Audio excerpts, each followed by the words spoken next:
Welcome to another Tasty Tuesday on Christy's A Plus Cooking. As you can see, we have two guest cooks today. My granddaughter Kaylana and of course Lindsey Ray from California. Hi. This week's theme is P is for potatoes, of course. And we are going to make our famous cheesy potatoes or yummy potatoes, or sometimes they're even called funeral potatoes. But we're going to show 3 different ways to do that. We're going to show my favorite one, and then Lindsey's going to explain 2 others. So this, mine is a little bit more involved. Our favorite way, and you cook your potatoes over the night before or during the morning, and make sure they're nice and cold.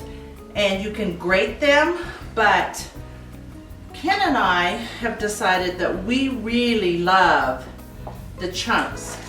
Sister Colette Smith from Montpelier, Vermont made them for a award party one time, and she had them in the chunks, and Ken says, I think I like these the best this way. And I like to use red skin potatoes and keep the skins on. They're nice and cold. You can grate them, but they need to be really, really cold. And after you prepared your potatoes, you're going to take a stick of butter and melt it, and then saute about 3 or 4 green onions. I've already done that, so I'm going to grab that. And then Kaylana is going to help stir. So we're going to add, do you want to add it? Sure. Okay, so you add the sour cream, the whole thing. Because I'm making an extra large amount for a big family dinner, we're going to use, usually the smaller recipe calls for 1 cup of sour cream and 1 small can of cream of chicken soup. But we decided we like it a little more juicy. Good job, honey. Grandma's going to add the chicken soup. You can use any cream of chicken soup, but of course our favorite is Campbell's. Once you get that sour cream in there, okay, why don't you go ahead and stir that all in. So all of it? Yes, all of it. And just go put that, hand that to your mommy. Go ahead and stir it in. Yeah. Mix it all in. That's all nice and smooth. Yeah, good job. Okay, and then we're gonna add the potatoes. And as much cheese as you want. The original recipe calls for 2 cups. I think I measured out 3, and I really love Colby Jack. So that's what we're doing. That's kind of hard, honey. I'll do it because it's pretty heavy. Yeah. And you just mix it all in. And Lindsey, maybe you can spray the pan for us.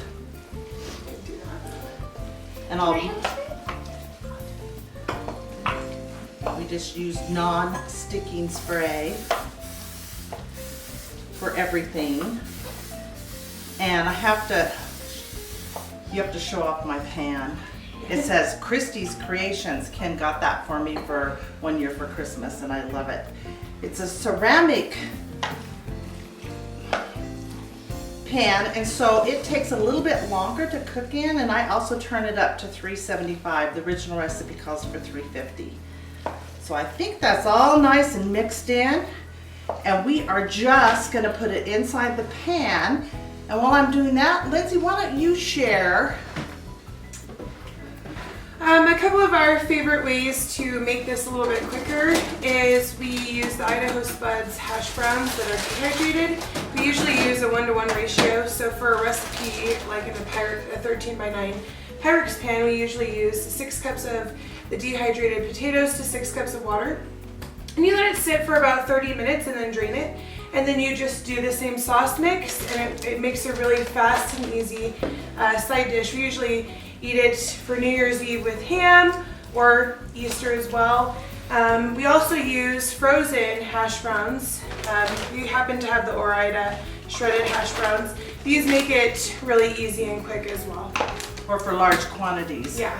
If you want to do And then go ahead and share some of your variations. One of my family favorites is to throw in some of the already cooked bacon bits, real bacon bits. We also have crisped up panko with some butter and put it over the top just to give it a little bit of a crunch. But other than that, we usually like the original pretty well too. So this is ready to go in the oven. So we're going to put it in the oven for about 30 minutes and we'll see you then.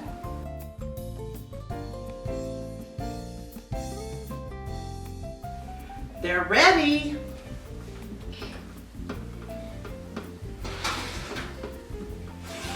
You need to cook them for at least 30 minutes, and they're nice and kind of brown on the top and bubbly. A couple of things I forgot to mention. You might have noticed that I got a new apron, and I want to thank Lindsey Ray for making them. And I also didn't put salt and pepper in it because our family likes to salt and pepper them themselves. Thanks for watching Tasty Tuesday, and I'll see you next week.